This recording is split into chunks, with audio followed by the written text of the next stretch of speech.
রহমতুল্লাহি ওয়া বারাকাতুহু। প্রিয় বন্ধুরা, ইলেকট্রনিক্স নিউজ চ্যানেলে আপনাকে স্বাগতম। আজকে একটা ভিডিওটা টেকনিশিয়ান ভাইরাই চাইলে ভিডিওটা স্কিপ করতে পারেন, এটা সাধারণ মানুষের জন্য। আর ভিডিওটা দেখেন, যদি আপনার কাছে মনে হয় যে আপনার জন্য, তো আপনি দেখতে পারেন। এই প্রশ্নটা হলো, আজকে আমি ভিডিওটা করার একটা উদ্দেশ্য হলো যে অনেক সার্চিং এ টপ লিস্টে দেখলাম, যে ইউটিউবের সার্চিং এ টপ লিস্টে, সেটা হলো কি করে এলইডি টিভি কে মনিটর হিসেবে ব্যবহার করা যায়। তো এটা আমরা যারা টেকনিশিয়ান বা সাধারণ অনেক মানুষই জানে, দেখলাম যে অনেক মানুষ এখনো জানে না, যার জন্য প্রশ্নটা টপ লিস্টে আসছে, যার জন্য আজকে ভিডিওটা করা। আপনারা যারা জানেন না, আমি ভিডিওটা তাদের জন্যই করতেছি। খুবই সিম্পল একটা ভিডিও এটা, যারা জানেন না শুধু তাদের জন্য। প্লিজ অন্য কেউ চাইলে ভিডিওটা স্কিপ করতেও পারে।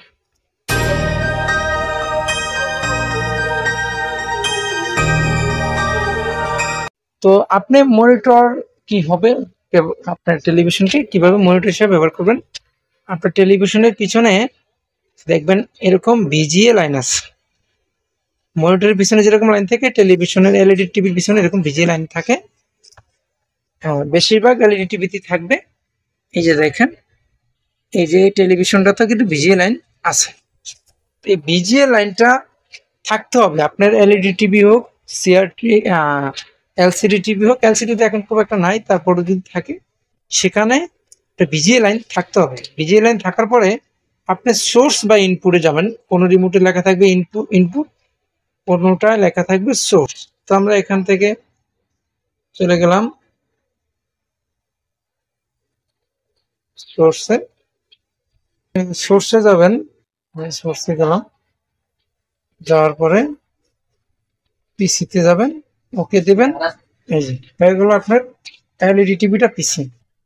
ঠিক আছে, তবে আরেকবার সামারি দিই ভালো করে বোঝার জন্য। আপনার যেখানেই লাইন থাকে না কেন, আপনি যেমন টেলিভিশনে আছে, আবার সামারি দিচ্ছি, টেলিভিশনে আছে, আপনি সোর্স বা ইনপুটে যাবেন, আপনার রিমোটে যেটা লেখা আছে সেই অনুপাতে যাবেন। তারপরে আপনি পিসি মোডে যাবেন, পিসি অন করবেন, আপনার টেলিভিশনটা পিসি হয়ে গেল।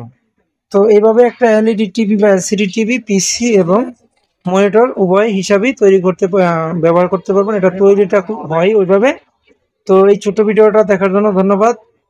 চ্যানেলটা সাবস্ক্রাইব করে দেবেন, লাইক করে দেবেন, এবং আমাদের আরো ভিডিও আছে, চাইলে সেই ভিডিওগুলো চ্যানেলে যেয়ে দেখে আসতে পারেন। ইলেকট্রনিক্স রিলেটেড অনেক ভিডিও দেওয়া আছে। ভালো থাকবেন, সুস্থ থাকবেন। আসসালামু আলাইকুম রহমতুল্লাহ।